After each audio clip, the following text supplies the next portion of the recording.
Buen día, compañeros. Yo les hablaré sobre la ubicación geográfica e histórica de la arquitectura de la industrialización.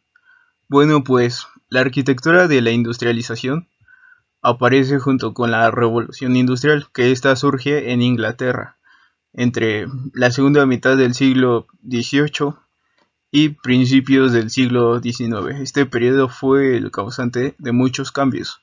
Como ya sabemos, esta arquitectura se va a expandir a otros países como lo es Francia, Estados Unidos y México.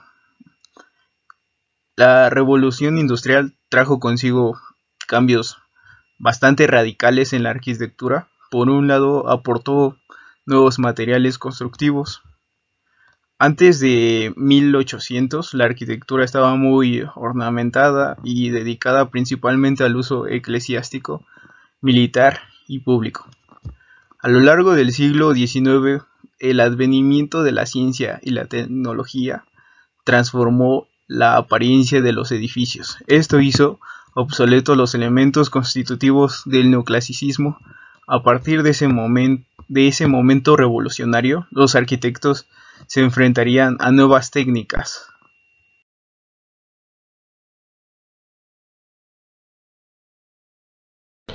Hola, buenas tardes. Yo les voy a hablar de la arquitectura industrial, la parte de contexto histórico, social, económico y político. Bueno, dentro del contexto histórico tenemos que lleva con la revolución industrial los edificios industriales, talleres, fábricas y naves industriales, chimeneas, torres de plomo, acerías, refinerías, centrales energéticas, estaciones ferroviarias, almacenes e instalaciones portuarias, hangares, etc. Estas cobraron un gran protagonismo y se caracterizaron por la aplicación de las nuevas tecnologías de la arquitectura de hierro y ferrovítrea. En principio, la arquitectura inmediata a la industria, fábricas, estaciones, ferrocarriles, exposiciones, etc. Se alejó de su naturaleza expresiva o simbólica y la llevó hasta los límites del más estrecho utilitarismo, por lo que en muchos casos son pioneros de las innovaciones constructivas, conceptuales e incluso estéticas de la arquitectura contemporánea. En París, el proyecto inmobiliario de la Rue des Immeubles Industriels en 1973 fue uno de los primeros ejemplos de un nuevo tipo de edificio industrial, llamado inmueble industrial en francés, que alberga a la vez talleres industriales y apartamentos. También otro ejemplo podría ser la Torre Eiffel, que es un destacado ejemplo de arquitectura industrial monumental. Y por último sería la Bauhaus y el movimiento moderno se aplicaron a todo tipo de edificaciones industriales desde el segundo tercio del siglo XX. En el contexto social, tenemos que hablar que fue el proceso industrializador que tuvo su origen en Inglaterra y luego se extendió por Europa. No solo tuvo un gran impacto económico, sino que además generó enormes transformaciones sociales, donde la principal consecuencia de la industrialización fue la sustitución de la sociedad estamental por la sociedad de clases, en la que la clase social estaba determinada por los bienes materiales. La nobleza perdió su antiguo protagonismo y en cambio la burguesía con sus riquezas se fue imponiendo socialmente hasta llegar al poder político. En este escenario la burguesía desplazó definitivamente a la nobleza terrateniente y su situación de privilegio social se basó fundamentalmente en la fortuna y no en el origen o en la sangre. Los empresarios obtenían grandes riquezas, no solo vendiendo sus productos y compitiendo, sino además pagando bajos precios por la fuerza de trabajo aportada por los obreros. La otra clase social surgida de la revolución industrial fue el proletariado, que aparece en Europa durante el siglo XVIII. Como consecuencia de la revolución agrícola y demográfica, se produjo un éxodo masivo del campo hacia las ciudades. El antiguo agricultor se convirtió en el obrero industrial. Eran obreros que no poseían más fortuna que su salario. La posición de los medios de producción iba a establecer la frontera fundamental entre las dos nuevas clases sociales, burguesía y proletariado. A partir de ahora se pertenece a una clase social, en función del papel concreto que se desempeña en el proceso productivo. Sin embargo, todavía sigue perviviendo la aristocracia, especialmente la de grandes propietarios de la tierra, que continuó detentando el poder político y ocupando los altos cargos del ejército y la diplomacia. En el contexto histórico tenemos que fue un régimen político estable, la monarquía liberal, que desde el siglo XVII es el sistema político imperante, mientras en otros países de Europa se refuerza la monarquía absoluta y que se mantiene libre de las revoluciones que aquejan a otros países europeos. Las numerosas guerras en las que se vio envuelto el Reino Unido durante los siglos XVIII y XIX no provocaron daños en territorio británico. La insularidad actuó en este sentido como una barrera de protección a la que se unía el desarrollo de una poderosa flota de guerra que mantendrá su hegemonía mundial durante los siglos XVIII y XIX. La existencia de una moneda estable y un sistema bancario organizado, el Banco de Inglaterra, fue creado ya en 1694. Estas condiciones no se darán en otros países europeos hasta finales del siglo XVIII. En el contexto económico tenemos que la abundancia de capitales procedente en parte del dominio comercial británico, pues desde el siglo XVII en la marina mercante británica, en dura competencia con los holandeses, se han hecho con el control de buena parte de los intercambios comerciales de otros continentes con Europa. El comercio de productos como el té o el tabaco y el tráfico de esclavos habría permitido la creación de enormes fortunas en manos de comerciantes y banqueros. Este comercio colonial promocionaba a Gran Bretaña materias primas y mercados donde vender sus productos manufacturados, al igual que el incremento sostenido de la capacidad para producir alimentos por parte de la agricultura británica, que está conociendo un importante desarrollo, la denominada Revolución Agrícola o Agraria, desde la aprobación de leyes que permiten el cercamiento de las propiedades, y aparte de una existencia de una abundante mano de obra.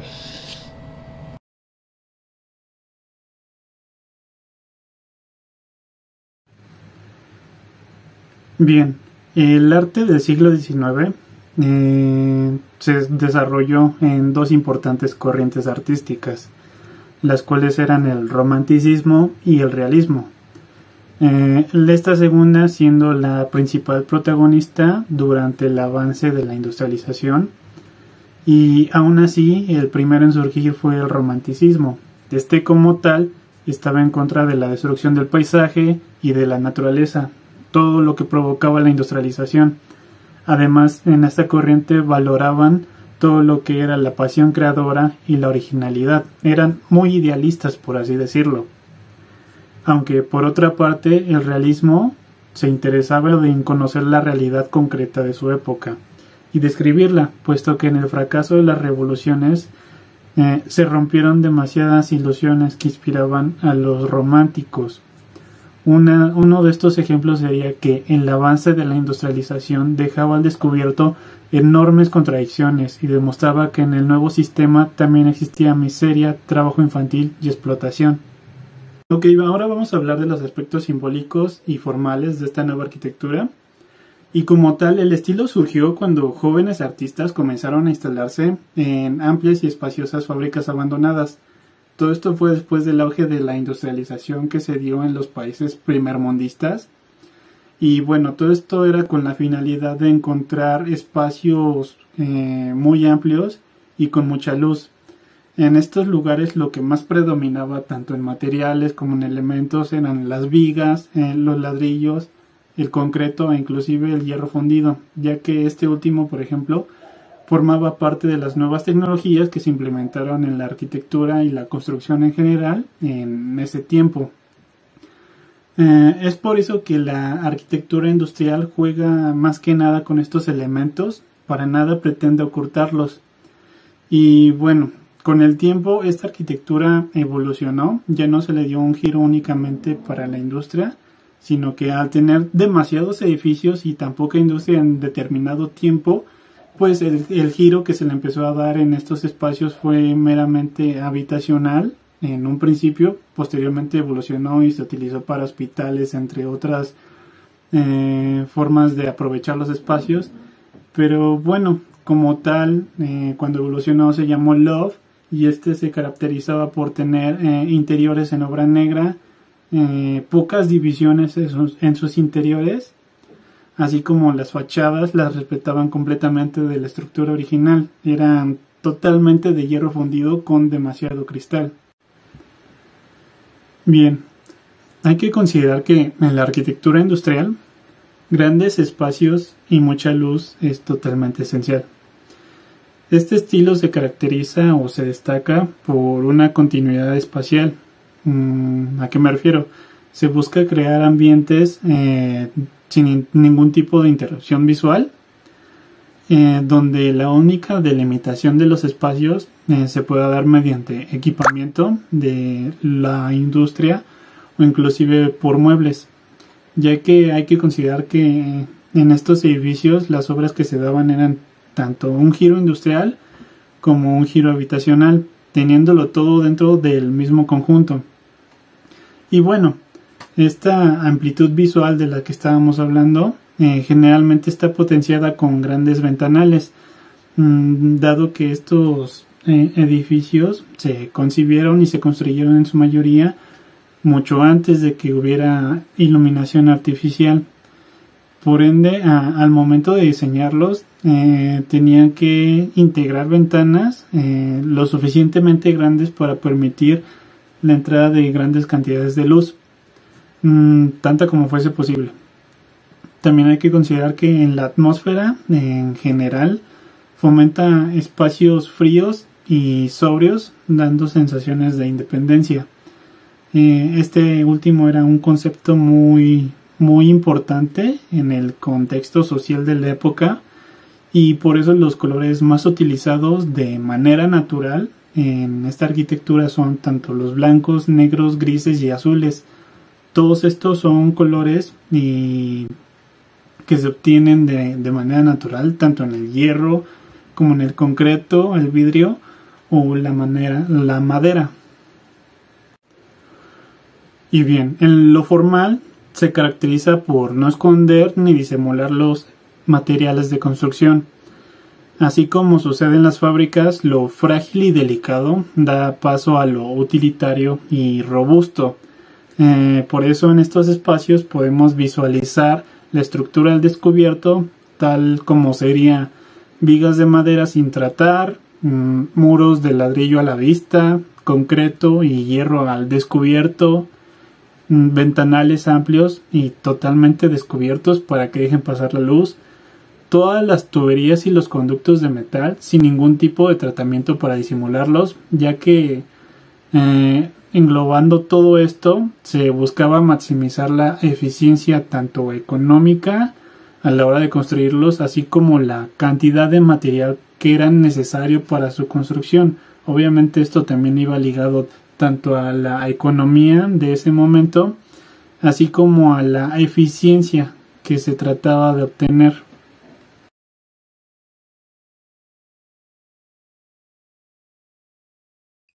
Bueno, yo les voy a explicar algunas de las tipologías arquitectónicas. Hay que tener en cuenta que se modifican las técnicas constructivas, se introducen nuevos materiales como lo son el hierro, el vidrio y más tarde el hormigón. Se modifica el concepto tradicional de la ciudad, nuevos servicios, nuevas tipologías, nuevos sistemas de comunicación y el nuevo concepto de valor del suelo. Y hay que tener también en cuenta de que la nueva sociedad urbana tiene nuevos problemas arquitectónicos jamás planteados anteriormente, así como lo son grandes fábricas, estaciones ferrocarriles, salas de exposiciones, puentes, hospitales, escuelas, mercados, etc. Bueno, todo esto también no tiene una función meramente estética, sino que eran elementos funcionales necesarios para satisfacer el desarrollo de las grandes ciudades industriales. Esas necesidades deben de satisfacer rápidamente la creciente población y, de ser posible, a costos muy moderados. Bueno, y con todo esto lleva algunos conceptos como los son el lenguaje. La arquitectura industrial es una arquitectura urbana que representa el poder y el trabajo. Esta arquitectura nos crea espacios muy modernos en tonos fríos y los espacios amplios en su interior nos permiten diseñar de forma libre. Bueno, y otro concepto también es lo formal. La forma de la arquitectura industrial es muy versátil, por lo que los materiales que usa en su construcción podemos ver gran variedad de formas, en la que van desde formas rectas hasta formas totalmente orgánicas. Otro concepto es lo estructural. El hormigón armado es un metal de los componentes de su estructura, por las grandes luces que tiene a salvar. Con el acero los muros se convirtieron en delgadas membranas, se eliminó el principio de simetría y se controlaron las proporciones. Bueno, con todo esto vamos a empezar a diferenciar las tipologías donde el hierro es el componente exclusivo o mayoritario. Por ejemplo, en el trazado de los arcos a grandes luces o en las estructuras adientaladas, en ambos casos se logra una gran limpieza espacial. En puentes y viaductos, andenes, invernaderos, galerías cubiertas, fábricas, mercados, almacenes comerciales, fueron algunas de las principales edificaciones afectadas por el auge de este material. Y el uso se extendería a tipologías menores como lo son kioscos y mobiliario urbano. Y si no se generalizó aún más fue por los prejuicios ideológicos y morales. El hierro se consideraba un material innoble e inadecuado en edificios destacados. Además, cabe destacar en esto que la iglesia llegó a prohibirlo. Bueno, como primer tipología arquitectónica tenemos los puentes. Inicialmente las posibilidades del uso del hierro en la arquitectura serán aprovechadas por los ingenieros británicos para la construcción de los puentes. El uso del hierro les permitía construir arcos muy amplios y aprovechando grandes distancias, y además de que construían de un modo más rápido y mucho más barato. Se aplicará básicamente por parte de la ingeniería civil para resolver el modo más eficiente de todos esos problemas estructurales. Las nuevas formas estarán determinadas por el estudio de los materiales, sus fuerzas y resistencias. Además, de esto ya no se dejaban llevar por los elementos arquitectónicos clásicos, sino que dejaban el material así, pues sin ocultar, empleando dejando el hierro a la vista. Las fábricas. La primera fábrica que sustituyó la madera por el hierro fue la fábrica Flaxmill, que eso se convirtió en el primer modelo de fábrica británica del siglo XIX. En esta fábrica, su estructura es de vigas o pilares de hierro fundido, muros y cubiertas de ladrillo, además de que esta cubre más o menos unos 7 niveles. El empleo del hierro permite crear un poco de goce de espacios racionales y amplios mediante columnas que sujetaban el techo. Como los muros de ladrillo ya no eran los que sostenían el edificio, pudieron adelgazarse y además abrir ventanas, permitiendo la construcción en altura, repitiendo la planta en los pisos de modo estandarizado. Todo esto se adapta perfectamente a las nuevas necesidades del capitalismo industrial, un espacio interior amplio con luz a través de ventanas con varias plantas iguales, en las que se pueden ubicar las máquinas con un material mucho más seguro que la madera. Los invernaderos. La arquitectura de los invernaderos permitió exhibir posibilidades funcionales y formales de los nuevos materiales y sus técnicas, además de que favoreció la aceptación social del hierro y del cristal, a partir de construcciones espectaculares de enormes dimensiones, basadas en la combinación de columnas interiores de hierro y exteriores acristalados, enmarcados con ligeros bastidores. Surgen nuevas formas arquitectónicas a partir del uso del hierro y del cristal. Bibliotecas.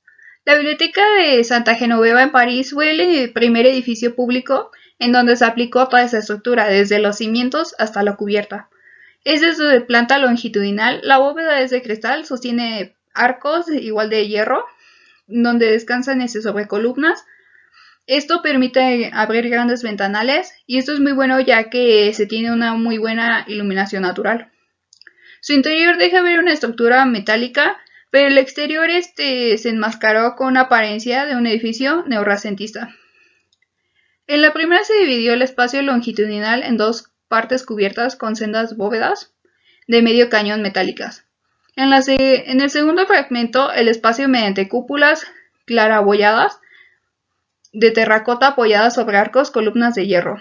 El depósito de libros con los estantes de hierro fundido es también una aplicación funcional y espectacular de todo este material. Estaciones de ferrocarril. Esta es otra de las tipologías fundamentales junto a los mercados e invernaderos de esta arquitectura de hierro.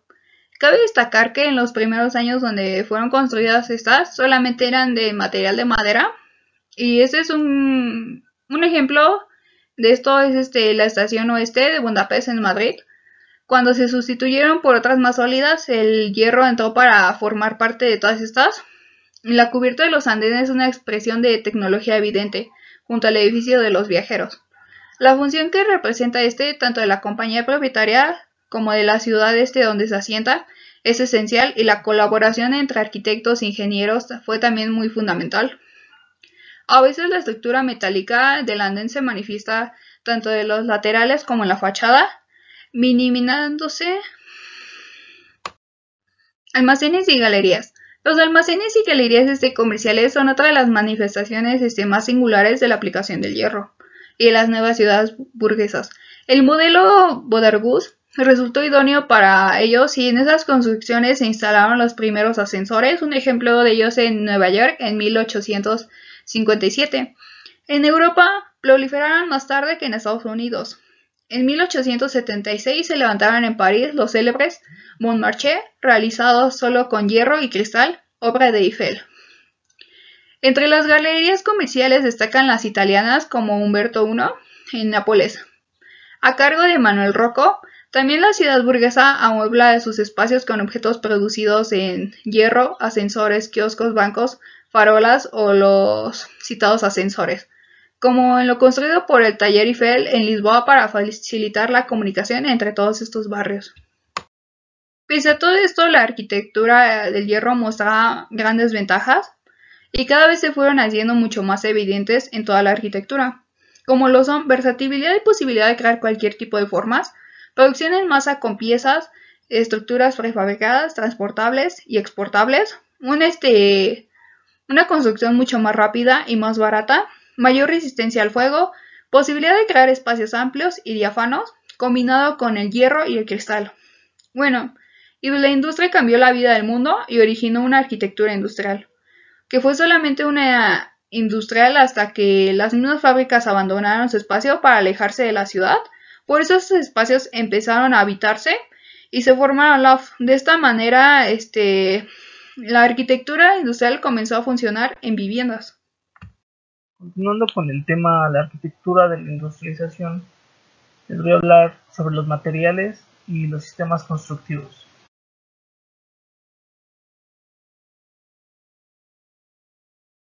La revolución industrial trajo un cambio radical en la arquitectura y aportó materiales nuevos, pero no solo en la arquitectura y con los materiales, sino que fue un precedente tal vez para nuevos pensamientos, corrientes arquitectónicas, como bien podría ser el modernismo, que como sabemos es una corriente arquitectónica que fue el parteaguas totalmente, cambió los paradigmas que se tenían, ya que contemplaba una nueva manera de vivir.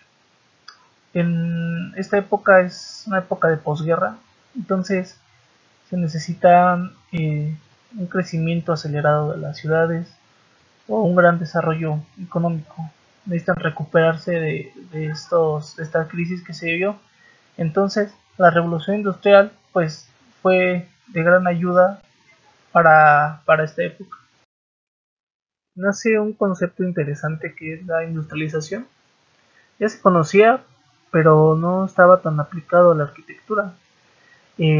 Esta trajo una transformación total en el arte de construir. Sabemos que la construcción está permanentemente impulsada por la evolución social y tecnológica que trae consigo grandes cambios. Es decir, que la arquitectura nunca se va a quedar atrás. La arquitectura avanza y cambia, evoluciona conforme nosotros lo hacemos. Una arquitectura que no responde a las necesidades de su contexto, pues no es buena arquitectura.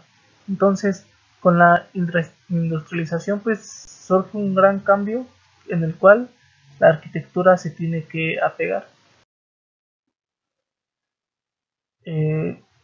Como sabemos, la industrialización trae grandes cambios, entonces nace lo que se puede conocer como arquitectura de hierro, que es básicamente la elaboración de vigas, de columnas, de estructuras que dan soporte o rigidez a los edificios hechas de hierro. Sin embargo, se conoce algo muy interesante desde tiempos antiguos, que era que al mezclar el carbón con el hierro se obtiene el acero, que es un material con mejores propiedades, le da más resistencia, incluso puede ser más ligero, flexibilidad, la amabilidad. Entonces tenemos este concepto que es bastante interesante. Entonces se da antiguamente se utilizaba el carbón que obtenemos de los árboles, el vegetal, se incineraban los árboles y el resultado se utilizaba para forjar acero. Sin embargo, con la industrialización pues llega el requerimiento de materia prima en grandes cantidades, entonces se pasa del carbón vegetal al carbón pues de minas, al carbón mineral, que se podría obtener a grandes cantidades.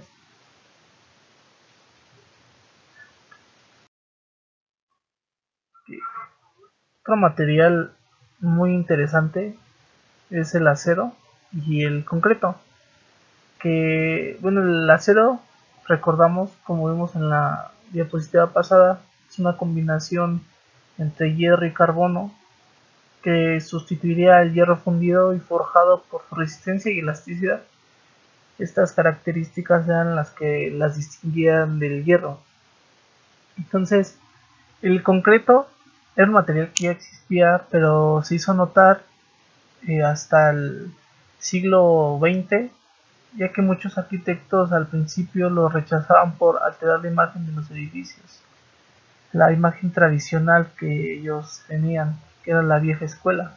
Se negaban pues al cambio, querían conservar sus tradiciones, sus formas, sus estilos. Sin embargo, los proyectos diseñados solo con hierro producían la sensación de ser artefactos extraños, no arquitectónicos, y de ahí que nuevamente muchos arquitectos los consideraban obras de ingeniería sin belleza posible. Era lo que decían, la arquitectura, esta arquitectura nueva, estos nuevos conceptos, no eran bien aceptados al principio por arquitectos de la vieja escuela, catedráticos muy apegados a algunos estilos arquitectónicos pues ya pasados. Sin embargo, pues este era el material, el acero y el concreto eran materiales indispensables para el desarrollo. ¿Y por qué? Pues básicamente porque reducía en gran manera los costos y el tiempo de construcción. No era lo mismo construir como se construyó una iglesia antiguamente a utilizar estos materiales. Aquí la mano de obra lo hacía, reducía en tiempos incluso a la mitad.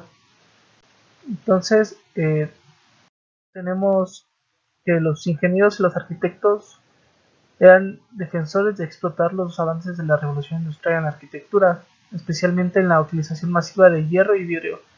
Fue los nuevos materiales, acero, hierro y vidrio, que se iniciaron a utilizar y que poco a poco las personas fueron aceptando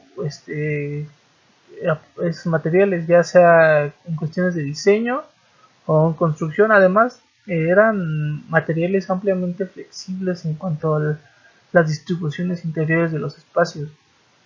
Nos permitían hacer ventanales muy grandes, librar claros ciclos igual más grandes. Los muros eran más delgados, ya no se utilizaban muros tan anchos. Las cimentaciones de igual manera, pues su tamaño bajaba, ya no se necesitaban cimentaciones tan grandes. Y fue cuando se dio una mayor aceptación, cuando se empezaron a hacer las vigas T, cuando se creó el concreto de rápida compactación y alta resistencia. Y como vemos aquí, sus materiales se convierten en los nuevos esqueletos estructurales de los nuevos edificios.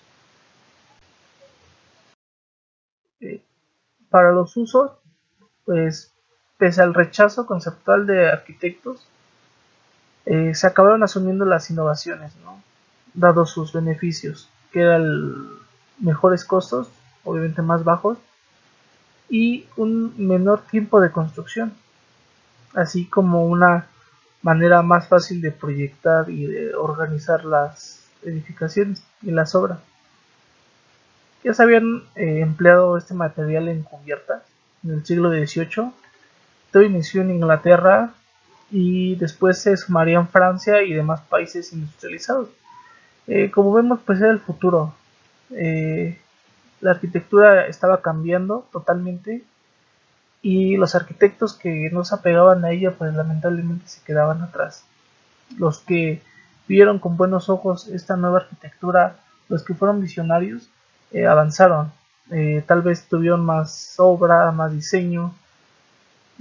Algunas cosas para las que se utilizaban estos elementos de acero eran para arcos con grandes claros, para hacer puentes, viaductos, andenes, invernaderos, galerías, cubiertas, fábricas, mercados, almacenes, y se pasó hasta el mobiliario urbano. ¿Por qué? Porque en gran manera el acero, el concreto y el vidrio pues eran materiales muy versátiles, de bajo costo, y se podían obtener de gran manera gracias a la industrialización, en especial cuando se inventó la laminadora, que fue cuando se empezaron a crear las vigas de acero y las columnas, que de una manera mucho más fácil, ya no se tenían que forjar a mano como se hacía antiguamente. Entonces esto constituye un gran cambio en la arquitectura y construye las bases del movimiento moderno, y se construirá de la siguiente manera, que es que el esqueleto estructural ahora va a ser metálico. Los muros ya son libres de carga, ya no hay muros de carga a menos de que el proyecto así lo requiera o el arquitecto. Las fachadas son tan solo de cierre, amplios ventanales, la depuración ornamental, el protagonismo de los materiales, ya no se escondía el acero, ya se dejaba expuesto, ya se empezaba a ver con buenos ojos. La geometrización, que fue un cambio también en cuanto a corrientes arquitectónicas de diseño, ya que fue cuando se empezó a utilizar el concepto de planta libre. Nace el precepto de la forma sigue la función. Bueno, de ahí son las bases. Un ejemplo es la Biblioteca de Santa Genoveva en París, que fue el primer edificio público que utilizó una estructura metálica desde los cimientos hasta la cubierta, de planta longitudinal, con una bóveda de cristal que se sostiene de columnas de hierro, que permitió así abrir grandes ventanales. Su interior deja ver su estructura, pero en el exterior se cubrió. Si vemos la imagen de arriba, tiene los arcos hechos de acero, tiene grandes claros, se ve una construcción muy ligera, muy libre.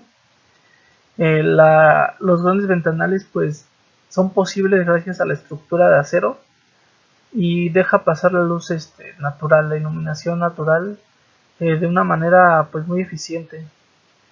En la parte de abajo vemos cómo por el exterior, si lo viéramos no nos daríamos cuenta de que es un edificio con una estructura de acero.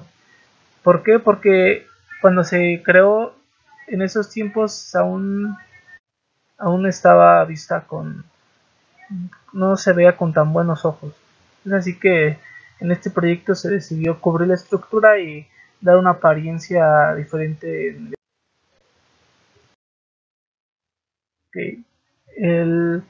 Los métodos de unión, algunos sistemas constructivos que se utilizaron fue la construcción con remaches o roblones, también se les conoce así, que básicamente son estos como tipo clavos que vemos en la imagen superior, y en la imagen de abajo vemos cómo unen a estas placas de acero. Su primera aparición se remonta al siglo XIX, con la construcción de los primeros puentes de hierro colado forjado, siendo los roblones el medio de unión entre los elementos de dichos puentes. En la parte de arriba vemos un roblón en rojo que simboliza un roblón caliente, que se calentaban a 1200 grados centígrados. ¿Esto por qué? Para que fueran un poco maleables, para poder cambiar su forma. Entonces se alineaban las placas o las planchas de acero o de hierro, se metían los roblones o los remaches, como igual se le conocen, y se daban golpes por ambas partes hasta que el roblón se comprimía y unía con una gran presión a estas placas de acero. Posteriormente, cuando se enfriaba comprimía aún más la placa de acero. Bueno, aquí vemos algunos ejemplos de cómo se unían totalmente por este sistema, estos roblones. No existía la soldadura como la conocemos hoy día, utilizaban solamente eso, y por lo mismo se tenían que generar estructuras muy reforzadas, ya que si vemos los roblones están separados a una corta distancia, pero pues era lo que se tenía en aquel entonces. Entonces vemos que la arquitectura de la industrialización fue un concepto, fueron ideas pues muy importantes, ya que permitieron que países de Europa, y de ahí que se extendió a todo el mundo, se desarrollaran de una manera más rápida, que reducieran sus costos y que redujeran aún así también el tiempo de fabricación, de construcción de los edificios. Mis compañeros seguirán con el tema. Buenas tardes, mi nombre es Ailín Trejo y para finalizar yo les voy a hablar sobre los arquitectos y sus edificios más representativos de la arquitectura de la industrialización. Todos conocemos que la arquitectura es el componente artístico de las edificaciones, tanto de torres, viviendas y todo tipo de inmuebles. Estos son diseñados por un buen equipo de arquitectos, que no solo poseen la cualidad de albergarnos, sino que su estética puede encantarnos. En pocas palabras, es la belleza de las construcciones. Como bien lo dice aquí, la arquitectura industrial diseña las construcciones destinadas a albergar maquinarias de las empresas o fábricas. Por ello, sigue ciertos parámetros diferenciados para el diseño de esas edificaciones, como lo son la funcionalidad o el ahorro en la compra de los materiales. Así, la arquitectura industrial mantiene un equilibrio entre el cumplimiento de los objetivos empresariales y la estética. Prueba de ello nos encontramos con los rascacielos, en este caso el Burj Khalifa, ubicado en Dubái, por el arquitecto Adrian Smith, el Empire State en Estados Unidos por William Lamb, Arthur Loomis, Harmon, Yasod Matsuoy y Gregory Johnson, o el edificio Chrysler por William Van Allen en Nueva York. El primer edificio construido enteramente con hierro y vidrio fue el Crystal Palace de Joseph Paxton de 1850 a 1851.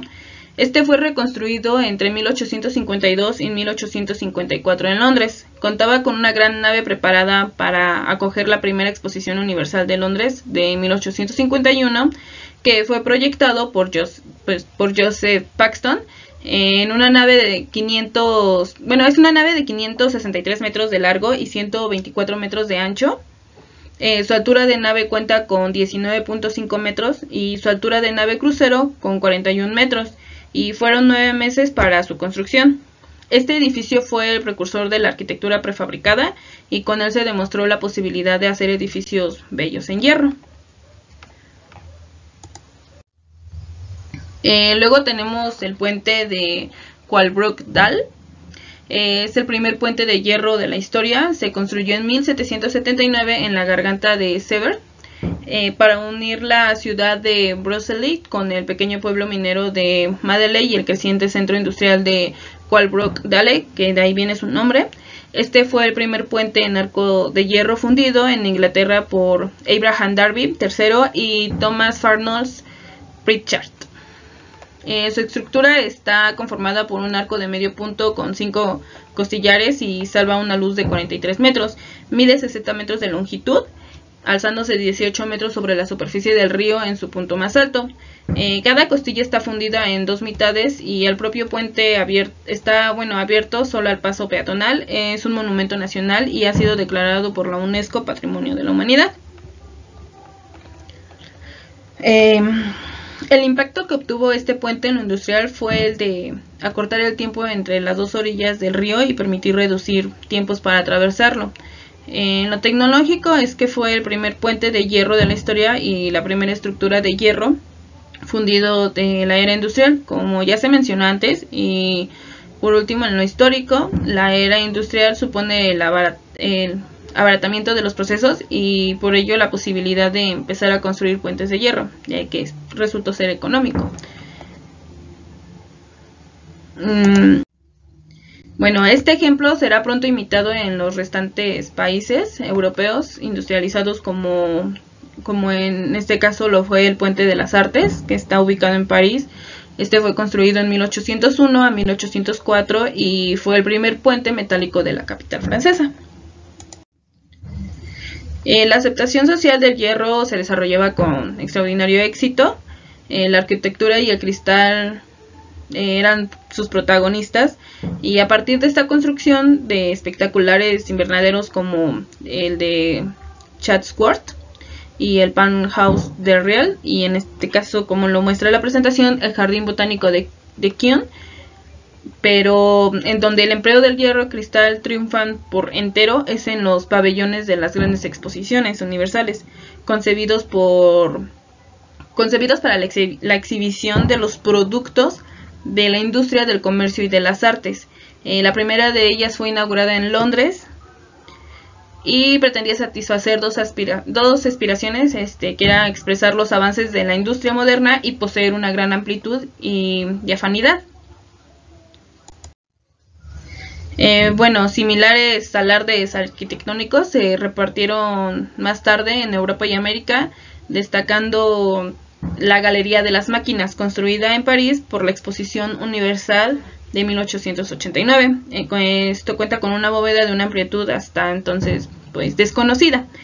El progreso entre la exposición de 1878 y 1889 fue tan enorme que los visitantes llegaban a sentirse sobrecogidos por la atrevida construcción de la Galería de las Máquinas y de la Torre Eiffel, que veremos más adelante.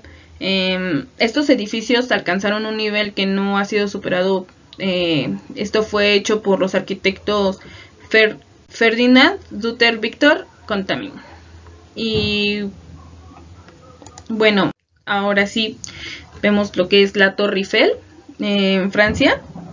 Esta se realizó en junio de 1884 por dos ingenieros de la empresa Eiffel, que fue Maurice Koechlin y Emily Noguer, que fue jefe de la oficina de proyectos y el jefe de la oficina de métodos. Respectivamente estudiaron el proyecto de esta torre metálica de 300 metros que fue construida por el ingeniero francés Gustave Eiffel, y de ahí su nombre, y sus colaboradores para la Exposición Universal de 1889 en París.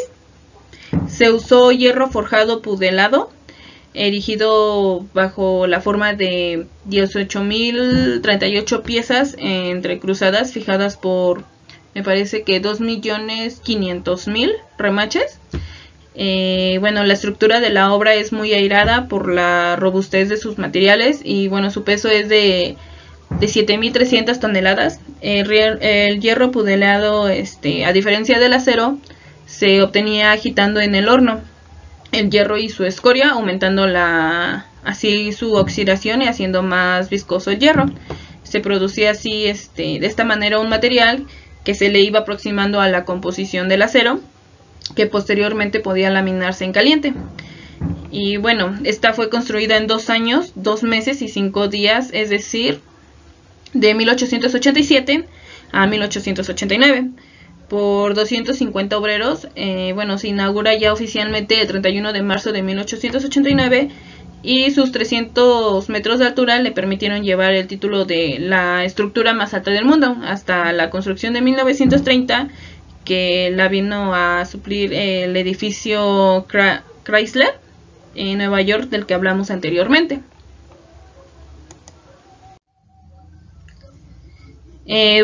Bueno, de aquí ya entramos a lo que viene siendo la arquitectura española a finales del siglo XIX, y en esta se encuentra el Palacio de Cristal del Retiro, que fue construido en 1887 con motivo de la exposición de las Islas Filipinas, celebrada ese mismo año. Este proyecto se inspira en el Palacio de Cristal de Joseph Paxton, que se vio con anterioridad, y su estructura es de metal y está totalmente recubierto por planchas de cristal. Sus paredes y muros son inmensas y transparentes. Tiene vidrieras sostenidas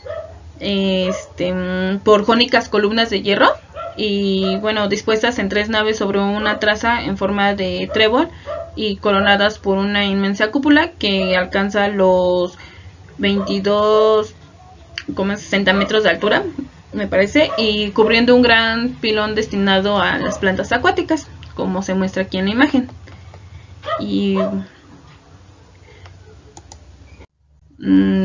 bueno, ya en el último tercio del siglo, la arquitectura de hierro y cristal se conoce un gran apogeo en Estados Unidos, destacando sobre todo la escuela de Chicago, en donde surge la arquitectura utilitaria y racionalista, que en el siglo XX dominará pues en todas partes. La escuela de Chicago aparece en un contexto de crecimiento económico y demográfico, lo que supuso que el urbanismo adquiriera una gran relevancia. En 1871, un gran incendio destruye la ciudad de Chicago. La necesidad de levantar pues nuevos edificios dará lugar al surgimiento de la denominada Escuela de Chicago. Con ella se desarrolla un nuevo modelo arquitectónico, que es el rascacielos, que es edificio en altura, que surge a raíz de la presión del precio del suelo y la demanda de construcción. Y bueno, la solución que se obtiene por estos hechos es que se adopta la construcción en vertical. Esto consta de muchos pisos elevados sobre una planta reducida, y bueno, las primeras edificaciones tenían entre los 10 y los 16 pisos de altura, ya eso es paralelamente al surgimiento de los rascacielos aparecerán los primeros ascensores eléctricos desarrollados por los ingenieros mecánicos, que bueno, los distintos arquitectos y talleres de arquitectura de la escuela de Chicago proponían soluciones similares entre ellos, lo que determinó la definición de un verdadero estilo arquitectónico común. Bueno, como arquitectos principales destacan en primer lugar Henry Labrousse, cuya formación inicial fue académica, aunque pronto se sintió atraído por explorar pues nuevos materiales, y llegó a abrir una escuela privada para combatir la influencia de la Escuela de Bellas Artes.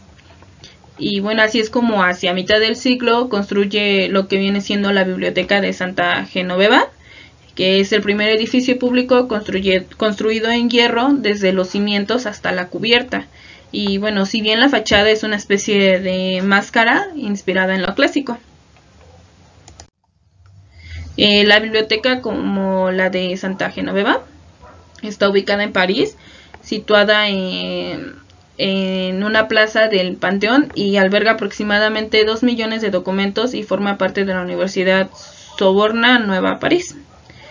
Como se mencionó anteriormente, el edificio fue proyectado por Henry Labrousse a mediados del siglo XIX y finalizado en 1861. Su interés arquitectónico radica en ser uno de los escasos ejemplos de la arquitectura del hierro de este siglo, y aunque en el exterior se imita el estilo renacentista, la estructura metálica que sostiene el edificio puede verse en el interior, como se muestra aquí en las imágenes. Luego tenemos a Louis Henry Sullivan, que fue un arquitecto estadounidense de la escuela de Chicago, y formó una sociedad con Dagmar Adler y comenzó una corriente que será la base de la arquitectura moderna. Él se encargó del edificio Carson, también llamado Centro Sullivan, que fue diseñado, como ya lo mencioné, por Louis Sullivan en el nuevo estilo arquitectónico predominante a finales del siglo XIX. El funcionalismo de este edificio tiene una planta rectangular y está construido con una estructura basada en el acero. Su recubierta está con una fachada de telón a modo de cristaleras con vanos apaisados en la mayoría de la fachada, excepto en el remate curvo, en esta parte, de la esquina del edificio, que son pues verticales. Y en cuanto a la decoración y ornamentación, hay que destacar que es básicamente nula, ya que la máxima de este estilo era que la belleza estaba en el mismo edificio, pero sí hay que destacar los relieves de la puerta de entrada con motivos vegetales. Y bueno, tenemos ya para finalizar, tenemos a dos arquitectos esenciales en la arquitectura del hierro y el cristal en España, que es Ricardo Velázquez Bosco. Él sin duda es uno de los arquitectos de Madrid. Practicó un historicismo eclecticista de corte academicista que le enfrentó al modernismo. Su estilo denomina a veces en el eclecticismo enfático. Y tenemos a Alberto de Palacio, que caracteriza toda su obra por la búsqueda de la funcionalidad y la innovación, utilizando el acero y el cristal para lograrlo. Bueno, en resumen y para concluir esta exposición, la arquitectura de la industrialización se desarrolla simultáneamente y supone una arquitectura totalmente nueva que lo que va a provocar es una ruptura radical con las técnicas constructivas anteriores. Incluso en muchos de los edificios coexisten estas dos características de la arquitectura del siglo XIX, formas historicistas que encierran estructuras audaces elaboradas con materiales nuevos, como la habrán visto con la presentación que hice anterior. Las novedades están vinculadas al progreso técnico derivado de la revolución industrial, como lo son los nuevos materiales, que entra el hierro, el hormigón y el cristal. Las nuevas técnicas constructivas, que es el remachado, el soldado, el moldeado, que se refiere al ensamblaje de elementos a pie de obra.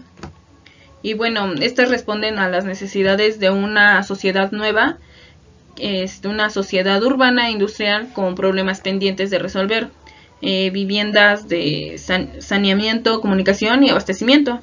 Y bueno, la población aumenta de forma notable en el siglo XIX y con ella las vías férreas, los puentes colgantes, las fábricas, los mercados, etcétera. Variación de edificios. Y bueno, para satisfacer esta demanda es necesario construir edificios más altos y amplios y de forma más barata y rápida. La solución para lograr es el empleo de nuevos materiales, como ya se mencionó, el hierro y el cristal, que son materiales muy característicos de la arquitectura de la industrialización.